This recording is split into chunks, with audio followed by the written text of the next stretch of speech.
Hello student, अस्सलाम वालेकुम। How are you doing today. आज हम चैप्टर नंबर 14 के न्यूमेरिकल प्रॉब्लम को देखेंगे और इसके अलावा एक्सरसाइज के जो एमसीक्यूज़ हैं वो भी मैं आपको साथ मार्क करवा दूंगा। तो क्योंकि एक एक न्यूमेरिकल्स को यहाँ पे करना टाइम बहुत ज़्यादा स्पेंड होगा, उस पर सॉल्व करने में टाइम लगेगा, तो इसी वजह से मैं आपको बुक से ही जो कि पहले से सॉल्व फॉर्म में मेरे पास मौजूद है, मैं आपको वहाँ से ही समझा दूँगा। ठीक है।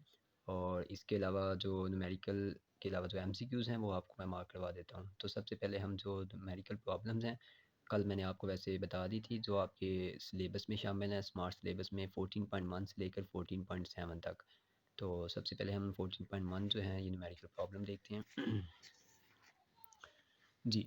तो न्यूमेरिकल नंबर 14.1 की स्टेटमेंट अगर आप देखें तो इसमें लिखा हुआ है, a current of 3 milli ampere is flowing through a wire for 1 minute. What is the charge flowing through the wire. तो 1 मिनट के अंदर एक वायर से 3 मिली एम्पियर का जो करंट है वो जो है पास करता है। ठीक है, हमें बताना है कि उसमें से कितने चार्ज जो है वो फ्लो हो रहे हैं। ठीक है। तो करंट की वैल्यू जैसे कि आपको पता है 3 मिली एम्पियर गिवन है, आई की वैल्यू। ठीक है, 3 मिली एम्पियर है तो 3 × 10⁻³ एम्पेयर जो है वो आप यहाँ पे कन्वर्ट करेंगे इसे, क्योंकि आपको पता है मिली जो है 10⁻³ के इक्वल होता है। टाइम जो है वो 1 मिनट गिवन है, तो टाइम को सेकंड में लाजमी लेके जाएंगे, क्योंकि इंटरनेशनल यूनिट्स के मुताबिक time should be in seconds. तो 1 minute is equal to 60 second. अब आपको आई गिवन है, टी गिवन है, चार्ज निकालने के लिए जिसको क्यू के साइन से इंडिकेट किया जाता है, तो उसके लिए आप करंट का फार्मूला जैसे आपको पता है I is equal to Q divided by T होता है। ठीक है, तो यहाँ से आपके पास जो क्यू है, ठीक है, उसका फार्मूला बन जाएगा Q is equal to I multiply T. ठीक हो गया। तो ये हमारे पास जो है वो चार्ज का फार्मूला आ जाएगा। अब आप यहाँ पे आई की वैल्यू पुट करें, 3 × 10⁻³ टाइम की वैल्यू 60 सेकेंड है, वो भी आप यहाँ पे पुट करें, दोनों को आप मल्टीप्लाई करवा दें। 60 को जब आप 3 से मल्टीप्लाई करवाएंगे 180 आ जाएगा, और 10⁻³ आपके पास एज इट इज़ वैसे ही आ जाएगा। इस -3 को आप जो 10⁻³ है इसको आप दोबारा मिली में कन्वर्ट कर लें, तो आंसर होगा 180 मिली कूलम। ठीक है, क्योंकि चार्ज का यूनिट होता है कूलम, तो हमारे पास चार्ज जो है वो 180 मिली कूलम के इक्वल हो जाएगा। ठीक है, तो इस तरीके से हमारा जो न्यूमेरिकल नंबर 14.1 है ये होगा। उसके बाद अगर हम न्यूमेरिकल नंबर 14.2 पे चलते हैं। ओके, तो इस न्यूमेरिकल की स्टेटमेंट में वो ये कह रहा है कि at 1 lakh ohm how much current flows through your body if you touch the terminals of a 12 voltage battery. If your skin is wet so that your resistance is only 1000 ohm, how much current would you receive from the same battery? अब numerical statement में वो ये कह रहा है कि अगर आपकी बॉडी ड्राई हो, ठीक है, तो रेजिस्टेंस जो आमतौर पर होती है वो है 1 लाख ओहम। तो ड्राई जब होगी बॉडी तो रेजिस्टेंस बॉडी की काफ़ी ज़्यादा होती है। आपने एक 12 वोल्टेज की बैटरी के टर्मिनल को टच किया है। ठीक है, तो अब वो कहता है कि अगर आपकी स्किन जो है वो वेट है, ठीक है, और रेजिस्टेंस जो है वो बहुत ही कम हो जाती है अगर बॉडी जो है वेट हो।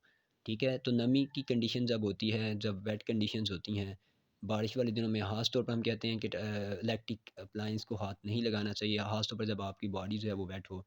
Because the reason is that कि रेजिस्टेंस जो है बॉडी की वो बहुत ही कम हो जाती है और करंट को फ्लो होने में बहुत आसानी होती है। ठीक है, तो अब रेजिस्टेंस बहुत ही कम है, 1000 ओम है, तो how much current would you receive from the same battery. तो बॉडी में से कितना करंट फ्लो करेगा, ठीक है, अगर हमारे पास सेम बैटरी हो, यानी कि बैटरी 12 वोल्टेज की है जिसके टर्मिनल को आपने टच किया है, ठीक है, और रेजिस्टेंस अब आपकी बहुत ज़्यादा कम हो गई है, तो हमने देखना है बॉडी में से कितना करंट जो है वो फ्लो करेगा। तो resistance of dry body R1 1 lakh ohm है, resistance of wet body R2 1000 ohm है, वोल्टेज आपके पास V जो है 12 है। ठीक है, current when body is dry, ठीक है, दोनों वैल्यूज़ आपको निकालनी है कि जब बॉडी ड्राई है तो फिर कितना करंट फ्लो करेगा और जब वेट है तो फिर कितना करंट फ्लो करेगा। तो I1 I2 आपको कैलकुलेट करने हैं। तो ओहम लॉ का फार्मूला यहाँ पे यूज़ होगा V is equal to I R वाला। तो I किसके इक्वल हो जाएगा, V ओवर R1। ठीक है, अब वैसे तो आप आई का फार्मूला जो है वो I is equal to Q divided by T वाला भी पुट कर सकते थे, लेकिन क्योंकि हमारे पास गिवन डाटा के मुताबिक आर की वैल्यू गिवन है, तो इसी वजह से हम ओहम लॉ का फार्मूला ही यहाँ पे अप्लाई करेंगे। ठीक है, तो I is equal to V over R one. I one calculate करने का फार्मूला हो जाएगा 12 डिवाइडेड बाई R1 की वैल्यू गिवन है, तो आप सोल्व करेंगे तो 1.2 इंटू 10⁻⁻4 एम्पेयर जो है आपका आंसर आ जाएगा। और अगर आप I2 निकालते हैं, यानी कि जब बॉडी वेट है, ठीक है, रेजिस्टेंस बहुत ही ज़्यादा कम है, तो उस कंडीशन में करंट की वैल्यू भी बहुत ज़्यादा होगी। ठीक है, तो रेजिस्टेंस कम होने से करंट ज़्यादा फ्लो करेगा, और रेजिस्टेंस ज़्यादा होने से करंट जो है वो कम फ्लो करेगा।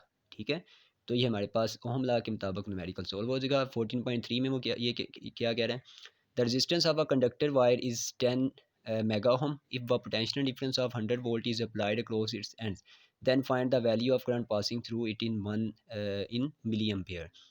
तो एक कंडक्टर की रेजिस्टेंस है 10 मेगा ओम है, जबकि पोटेंशियल डिफरेंस की वैल्यू 100 वोल्टेज है। ठीक है, जो कि हमने उसको वहाँ पे इसके एंड्स पे अप्लाई जो है लगाया हुआ है 100 वोल्टेज की बैटरी। तो हमें निकालना क्या है, find the value of current, कि मिली एम्पेयर में कितना करंट उसमें से पास करेगा। ठीक है, तो रेजिस्टेंस गिवन है, मेगा जो है वो 10 की पावर 6 के इक्वल होता है, तो आप मेगा को कन्वर्ट कर लो। ठीक है, पोटेंशियल डिफरेंस 100 वोल्टेज दिया हुआ है, करंट आपको फाइंड करना है, आई की वैल्यू निकालनी है। तो हम ला का फार्मूला आप अप्लाई करेंगे, V is equal to I R, तो I is equal to V over R. V आपके पास 100 गिवन है, रेजिस्टेंस आपके पास गिवन है 10 टू 10 की पावर 6 ओहम के। ठीक है ना, तो आप ये वैल्यूज़ यहाँ पे लगाएं और इसको सब सोल्व करेंगे तो हमारा आंसर आ जाएगा 0.01 मिली अम्पेयर। ठीक है, बाकी ये दरमियान में कैलकुलेशन है, सिंप्लीफाई ये बहुत इजी है, आप खुद भी इसको देख सकते हैं। कैलकुलेटर पे आप डायरेक्ट 100 डिवाइडेड बाई 10 टू 10 की पावर 6 लिखेंगे तो आपका आंसर आ जाएगा।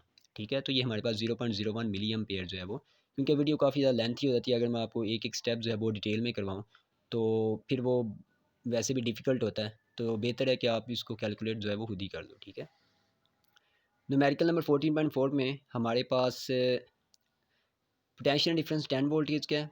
कंडक्टर के क्रॉस हमने ये 10 वोल्टेज की बैटरी लगाई है और उसमें से 1.5 एम्पेयर का करंट जो है वो फ्लो कर रहा है।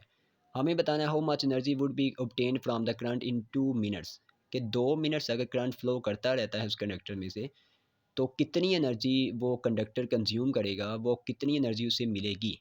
ठीक है, 2 मिनट्स में अगर करंट उसमें से फ्लो करता है, बैटरी हमने 10 वोल्टेज की लगाई है, तो वी गिवन है, करंट गिवन है, टाइम भी 120 सेकंड्स गिवन है, 2 मिनट्स जो है should is equal to 120 second. तो एनर्जी निकालने का formula W is equal to Q divided by V. ठीक है, ये फार्मूला पोटेंशियल डिफरेंस के फार्मूला से आता है, यानी कि V is equal to W over Q, तो वहाँ से W is equal to Q V हमारे पास आ जाएगा। अब आप ये वैल्यूज़ यहाँ पे पुट कर दें बस। ठीक है, लेकिन अगर आप देखें तो हमारे पास यहाँ पे न्यूमेरिकल डाटा में क्यू की वैल्यू डायरेक्ट गिवन नहीं थी। ठीक है, तो आपने इसको जो है I is equal to Q divided by T वाला जो फार्मूला था, ठीक है, यानी कि I is equal to Q divided by T. ठीक है, ये फार्मूला आपने यूज़ किया है, आई इज़ इक्वल, यहाँ से आपके पास क्यू जो है वो इक्वल हो जाएगा आई टी के, जैसे कि यहाँ पे लिखा भी हुआ है Q is equal to I T. तो आपने इस क्यू की जगह पे आई टी लिख देना है। ठीक है, तो इसी वजह से यहाँ पे भी अगर आप देखें तो उन्होंने आई टी इंटू वी लिखा हुआ है। वी की वैल्यू 10 है, आई 1.5, टी 120, तीनों को आप मल्टीप्लाई करेंगे तो 1800 जूल आपका आंसर आ जाएगा। ठीक है,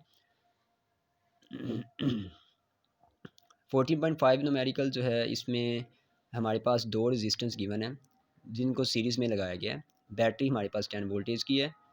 ठीक है, हमें फाइंड क्या करना है, इसमें इक्विवेलेंट रेजिस्टेंस निकालनी है सीरीज़ कॉम्बिनेशन की, हमें current passing through each of the resistance और पोटेंशियल डिफरेंस हमें फाइंड करना है। तो पहली बात तो ये याद रखें कि अगर सीरीज़ कॉम्बिनेशन हो तो करंट की वैल्यू तो हर रेजिस्टेंस पे सेम रहेगी। ठीक है, तो चाहे आप I1 निकालें, I2 निकालें या ओवरऑल आई फाइंड करें, आपके पास वो सेम आएगा। और पोटेंशियल जो वोल्टेज की वैल्यू है, ठीक है, वो हर रेजिस्टेंस के ऊपर चेंज होती है in case of series combination.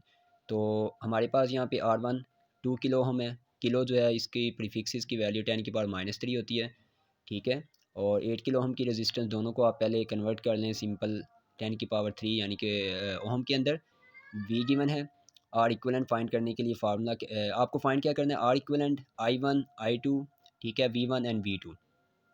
ठीक है, तो I1 I2 की वैल्यू हमारे पास वैसी सेम आएगी। ठीक है, तो V1 V2 सीरीज़ कॉम्बिनेशन में हमेशा चेंज होता है। आर इक्वलेंट निकालने का फार्मूला हमें पता है कि R1 प्लस R2 होता है, दोनों वैल्यूज़ को प्लस कर देंगे तो सिंपल हमारे पास 10 टू 10 की पावर 3 जो है वो ओहम हमारे पास आ जाएगा आर इक्वलेंट, क्योंकि किलो जो हमारे पास 10 की पावर 3 होता है, तो इसी वजह से यहाँ पे किलो की जगह पे 10 की पावर 3 आ गया। इस तरह अगर आप करंट फाइंड करना चाहते हैं तो ओहम लॉ के मुताबिक V is equal to I R होता है। ठीक है, तो V इज इक्वल टू अगर आई आर है तो हमारे पास फिर यानी कि V is equal to I R, तो यहाँ से हमारे पास आ जाएगा I is equal to V over R. V की वैल्यू 10 है, R इक्वलेंट अभी आपने फाइंड किया है, दोनों को आप डिवाइड करोगे तो हमारे पास आंसर आ जाएगा 1 इंटू 10 की पावर -3 एम्पेयर, और -3 जो है वो मिली के इक्वल होता है, तो 1 मिली एम्पेयर जो है वो हमारे पास करंट होगा पूरे सर्किट का। ठीक है, अब हमें पता है क्योंकि सीरीज़ कॉम्बिनेशन में करंट सेम रहता है हर रेजिस्टेंस के क्रॉस, तो इसी वजह से I1 I2 ये I के इक्वल ही होंगे। तो 1 मिली एम्पेयर हमारे पास जो है वो I1 भी होगा और I2 भी होगा। इसी तरह अगर हम V1 और V2 निकालना चाहते हैं तो V1 is equal to IR1। Ohm law के मुताबिक I की वैल्यू अभी आपने कैलकुलेट की है, ठीक है, ये वाली 1 मिली एम्पेयर, और R1 की वैल्यू आपको पहले से गिवन है ऊपर। दोनों को आप सोल्व करें, -3 तो +3 से वैसे ही कैंसिल हो जाएगा, 2 वोल्टेज हमारे पास V1 आ जाएगा। V2 is equal to IR2 है, तो ये भी हमारे पास क्या होगा, -3 +3 से कैंसिल, तो 8 1 8, तो 8 वोल्टेज हमारे पास V2 आ जाएंगे। तो सीरीज़ कॉम्बिनेशन का सोल्व हो जाएगा। उसके बाद अगर आप नेक्स्ट न्यूमेरिकल में देखें 14.6 में, तो इसमें ये पैरेलल कॉम्बिनेशन है, तो सेम वही प्रोसीजर होगा, ठीक है, सेम चीज़ें आपने कैलकुलेट करनी है, ठीक है। लेकिन इसमें बात वही है कि आपको जो इक्विवेलेंट रेजिस्टेंस का फार्मूला अप्लाई करना है वो आपने 1/R1 वाला करना है, ठीक है। यानी कि इक्विवेलेंट रेजिस्टेंस निकालने के लिए 1/R1, ठीक है। उसके बाद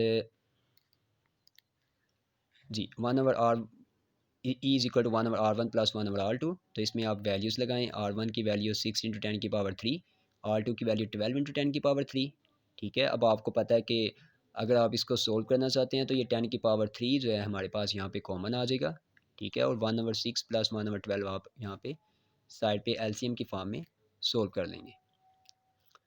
तो अब हमारे पास क्या आंसर आ जाएगा, 3/12 इंटू 10 इंटू 1/10 की पावर 3, ठीक है। तो अगर आप इसको सिंप्लीफाई करेंगे तो हमारे पास आंसर आ जाएगा 4 इंटू 10 की पावर 3 ओहम, यानी कि 4 किलो ओहम, ठीक है, क्योंकि 10 की पावर 3 किलो के इक्वल होता है। तो ये हमारे पास और इक्विवेलेंट का आंसर भी फाइंड हो जाएगा। इसी तरह अगर आपने यहाँ पैरेलल कॉम्बिनेशन में करंट की वैल्यू फाइंड करनी है, तो याद रखें कि पैरेलल कॉम्बिनेशन में हमारे पास वोल्टेज की वैल्यू सेम होती है। तो जो वोल्टेज हमारे पास यहाँ पे उन्होंने शुरू में बता दिए हैं आपको न्यूमेरिकल के अंदर, यानी कि अगर आप स्टेटमेंट में देखें तो यहाँ पे उन्होंने 6 वोल्टेज पहले से बताए हुए हैं। तो जो वोल्टेज हमारे पास पैरेलल में बैटरी के साथ बैटरी से कनेक्टेड हैं, मतलब कि वही वोल्टेज हमारे पास R1 पे भी होंगे और R2 पे भी होंगे। तो इसी वजह से हमारा आंसर जो V1 V2 का होगा वो तो हमारे पास सेम ही रहेगा, ठीक है, यानी कि 6 वोल्टेज। तो अब आपको I1 कैलकुलेट करना है, तो V/R1 फार्मूला लगेगा ओहम लॉ के मुताबिक। V की वैल्यू गिवन है, R1 भी गिवन है। सोल्व करेंगे इसको तो हमारे पास 1 मिली एम्पेयर जो है वो करंट आ जाएगा, यानी कि रेजिस्टेंस R1 में जो करंट फ्लो करेगा। इसी तरह R2 में जो करंट फ्लो करेगा वो V/R2 होगा। तो V की वैल्यू लगाएं, R2 की वैल्यू लगाएं, ठीक है, और इसको सोल्व करें तो 0.5 मिली एम्पेयर जो है वो हमारा इसका भी आंसर आ जाएगा, ठीक है। तो ये पैरेलल कॉम्बिनेशन भी हो गया और सीरीज़ भी। इसके बाद जो न्यूमेरिकल नंबर 14.7 है, इसमें वो ये कह रहा है कि इलेक्ट्रिक बल्ब है, ठीक है, 220 वोल्ट जो है वो उसके ऊपर लिखा हुआ है, 100 वाट उसकी पावर है। हमें उसकी फिलामेंट की रेजिस्टेंस निकालनी है। अगर बल्ब जो है वो 5 आवर्स डेली यूज़ होता है तो हमें उसकी एनर्जी भी किलोवाट आवर्स में निकालनी है, ठीक है, कि एक मंथ में कितना जो है वो, मतलब कि उसकी एनर्जी जो है वो कंज्यूम करता है वो बल्ब, तो हमें वो भी निकालना है, ठीक है। जबकि वो बल्ब जो है वो 5 आवर्स डेली जो है वो चलता है, ठीक है। तो मंथली बेस पे हम फाइंड करेंगे कि वो कितनी एनर्जी जो है कंज्यूम कर रहा है। और बाकी उसकी वैल्यूज़ अगर आप देखें तो वोल्टेज 220 वोल्टेज हैं, पावर की वैल्यू जो है वो 100 वाट बताई हुई है। तो एक दिन में वो इस्तेमाल होता है 5 आवर्स डेली। तो आप देख लें कि एक मंथ में फिर कितने आवर्स वो चलता है, तो ज़ाहिर सी बात है एक मंथ में 30 डेज़ हैं, तो 30 को आप 5 से मल्टीप्लाई करवा दें तो 150 आवर्स जो है वो एक मंथ में जो है वो यूज़ हुआ है, ठीक है। अब आपको फाइंड क्या-क्या चीज़ें करनी है?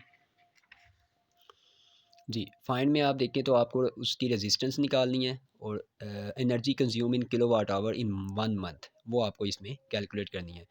तो पावर का फार्मूला यहाँ पे अगर आप देखें तो P is equal to IV वाला फार्मूला आप लगा के, ठीक है, यहाँ से पावर की वैल्यू जो है वो कैलकुलेट कर सकते हैं, ठीक है। और इसके अलावा अगर आप रेजिस्टेंस की वैल्यू कैलकुलेट करना चाहते हैं तो रेजिस्टेंस क्योंकि इक्वल होता है V स्क्वायर P, ठीक है। तो यहाँ से आपके पास जो है वो V की वैल्यू जो है, अगर आप देखें न्यूमेरिकल में V की वैल्यू हमारे पास गिवन है, ठीक है, पावर की वैल्यू भी गिवन है। तो आप रेजिस्टेंस निकालने के लिए V और P आपको रिक्वायर्ड है, ठीक है। तो आपके पास यहाँ पे अगर आप न्यूमेरिकल डाटा में देखें 220 वोल्टेज भी दिए हुए हैं, पावर भी गिवन है। तो आप ये वैल्यूज़ लगा के यहाँ पे सिंपल जो है इसको सोल्व करेंगे तो हमारे पास 484 ओहम जो है रेजिस्टेंस आ जाएगी। बेसिकली अब ये फार्मूला, वैसे तो हमने ये रेजिस्टेंस का फार्मूला पहले पढ़ लिया था ये किस तरीके से आता है, लेकिन उन्होंने यहाँ पे थोड़ा सा ड्राइव करके लिखा हुआ है कि P इज़ इक्वल टू, क्योंकि I V होता है और I जो है वो V/R के इक्वल होता है, ठीक है। तो वी ओवर आर यहाँ पे उन्होंने पुट किया है आई की जगह पे, ठीक है। तो वी से मल्टीप्लाई होकर वी स्केयर हो जाएगा, आर एज इट वैसे ही आ जाएगा। फिर यहाँ पे आर को यहाँ पे वो ऊपर ले गए और पी को यहाँ पे नीचे ले आए हैं, तो R is equal to V square over P. तो बेसिकली ये फार्मूला उन्होंने थोड़ा सा ड्राइव किया है, ठीक है, बेसिक फार्मूला से। तो अब हमारे पास ये जो है वो रेजिस्टेंस आ गया। Energy consume in kilowatt hour निकालने का फार्मूला हम पहले देख चुके हैं टॉपिक में भी, powers in watt, time of use in hours, ठीक है, डिवाइडेड बाय 1000। तो ये फार्मूला लगा के आप energy consume in kilowatt hours जो है वो फाइंड कर सकते हैं। पावर 100 है और टाइम जो 150 आवर्स जो हम पहले कैलकुलेट कर चुके हैं यहाँ पे, ठीक है। एक मंथ के जो आवर्स हैं वो 150 आ जाएंगे डिवाइडेड बाय 1000।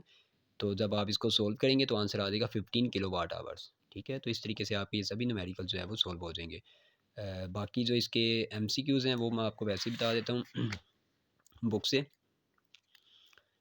पेज नंबर 114 पे ये फर्स्ट वाला जो एमसीक्यूज़ है इसका आंसर डी है, उसके बाद दूसरे वाले का सी, थर्ड वाले का बी, फोर्थ वाले का सी, ठीक है, फिफ्थ वाले का बी है, फिफ्थ वाले का बी है, और सिक्स वाले का ए है, सेवन्थ वाले का डी है, और नाइन वाले का सॉरी एट वाले का सी है, और नाइन वाले का ए है, ठीक है।